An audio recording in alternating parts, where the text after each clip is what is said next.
বাংলাদেশের পররাষ্ট্র উপদেষ্টাকে সম্প্রতি ভারতের পররাষ্ট্রমন্ত্রী এস জয়শঙ্কর বলেছেন, বাংলাদেশে যেন সন্ত্রাসবাদকে স্বাভাবিক বিষয় না করে তোলে।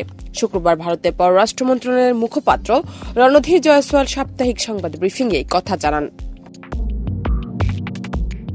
সাংবাদিকদের এক প্রশ্নের জবাবে মুখপাত্র বলেন, মাস্কাটে বাংলাদেশের পররাষ্ট্র উপদেষ্টার সঙ্গে পররাষ্ট্রমন্ত্রী সাক্ষাৎ করেন। সে সময় সার্কের বিষয়টি বাংলাদেশের পক্ষ থেকে উত্থাপন করা হয়েছিল।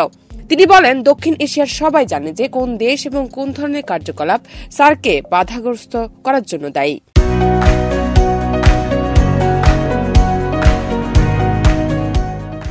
রণধীর জয়সওয়াল বলেন, পররাষ্ট্রমন্ত্রী জানিয়েছেন এটা গুরুত্বপূর্ণ যে বাংলাদেশ যেন সন্ত্রাসবাদকে স্বাভাবিক বিষয় করে না তোলে। সাংবাদিকদের আরেক প্রশ্নের জবাবে মুখপাত্র বলেন, আমরা কয়েকজন উপদেষ্টার মন্তব্য এবং বাংলাদেশের সঙ্গে আমাদের সম্পর্কের উপর এর প্রভাব কি পড়তে পারে তা পর্যবেক্ষণ করেছি। অবশ্যই সহযোগিতামূলক নয়। নির্দিষ্ট মন্তব্যের প্রভাব কি হতে পারে তা নিয়ে সংশ্লিষ্ট ব্যক্তিদের ভাবা উচিত। অপর এক প্রশ্নের জবাবে জয়সওয়াল বলেন, গত কয়েক মাস ধরে বাংলাদেশের সংখ্যালঘুদের সঙ্গে কি হচ্ছে তা আমরা সবাই ভালোভাবে জানি।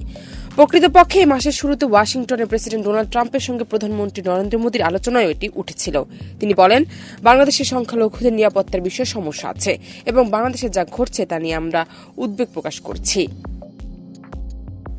জান্নাত নিপু, দেশ রূপান্তর।